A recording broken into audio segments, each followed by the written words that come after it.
Comment enregistrer un emprunt bancaire? Salut les amis, mon nom c'est Aboti, je suis ravi de vous accueillir une fois encore dans cette nouvelle vidéo. Dans cette nouvelle vidéo, nous allons apprendre l'écriture comptable des emprunts bancaires. Mais bien avant cela, nous allons revenir après cette générique.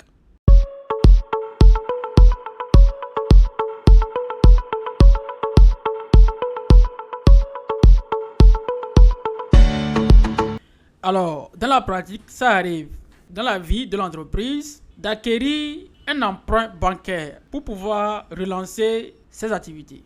Étant comptable dans la société qui a bénéficié d'un emprunt bancaire, quelle écriture il faut passer? Avant d'apprendre l'écriture comptable, nous allons visualiser notre emprunt bancaire. Nous avons ici les caractéristiques de l'emprunt. On a l'emprunt qui est à 60 millions. Nous avons le taux d'intérêt qui est à 6%, les frais de dossier qui est à 2 millions et la durée de remboursement qui est de 10 ans. Alors, avant que l'entreprise ne bénéficie de son emprunt, la banque demande les frais de dossier. Donc ici, dans notre cas, les frais de dossier s'élèvent à 2 millions. Maintenant, si l'entreprise ne possède pas les 2 millions, il demande à la banque de soustraire ces 2 millions dans l'emprunt qu'il va bénéficier. L'argent que la banque va gagner sur l'entreprise est appelé intérêt.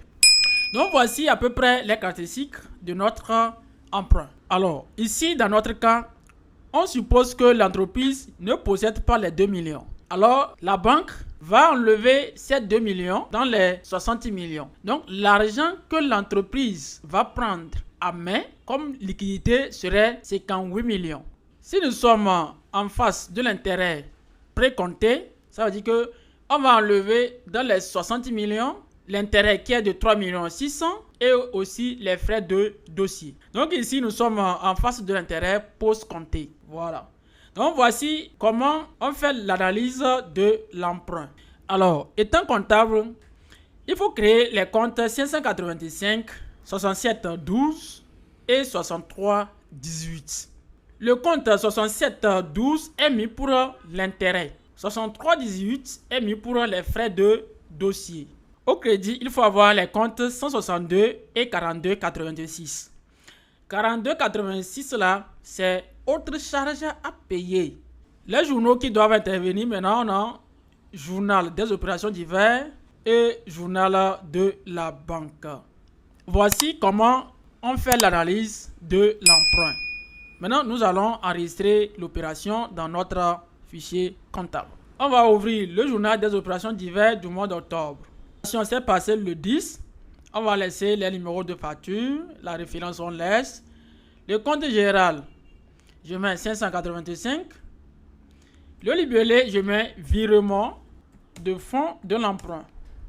Je vais prendre l'argent qu'on doit remettre à l'entreprise, qui est ici 58 millions. D'accord? 58 millions. Après, nous avons le compte 67 12 qui va prendre l'intérêt, les 3 600 000. 3 600 000. Après, nous avons autre frais bancaire 63 18 qui va prendre les frais de dossier. De quelle valeur? 2 millions. Au crédit, nous allons avoir le compte de l'emprunt 60 millions. D'accord? C'est l'emprunt des 60 millions. Donc, je mets 60 millions. Le compte de autre charge à payer qui est 42 86. Il va prendre 3 600 000. Voilà. Nous avons enregistré le virement de fonds de l'emprunt. Maintenant, lorsque l'entreprise va prendre l'argent, le comptable doit passer l'écriture de l'emprunt, le virement de fonds. D'accord? On va aller dans notre journal banque du mois d'octobre. L'opération s'est passée le 10. Le compte 585 Je mets virement de fonds. Il serait au crédit. De quelle valeur? L'argent qu'on va remettre main à main à notre entreprise, c'est 58 millions. Parce qu'il n'a pas les frais de dossier. Donc, on a enlevé les frais de dossier là dans son argent. D'accord? Ça fait les 58 millions. 58 millions. Et maintenant, notre compte va venir de quelle valeur? De 58 millions. Je mets entrée.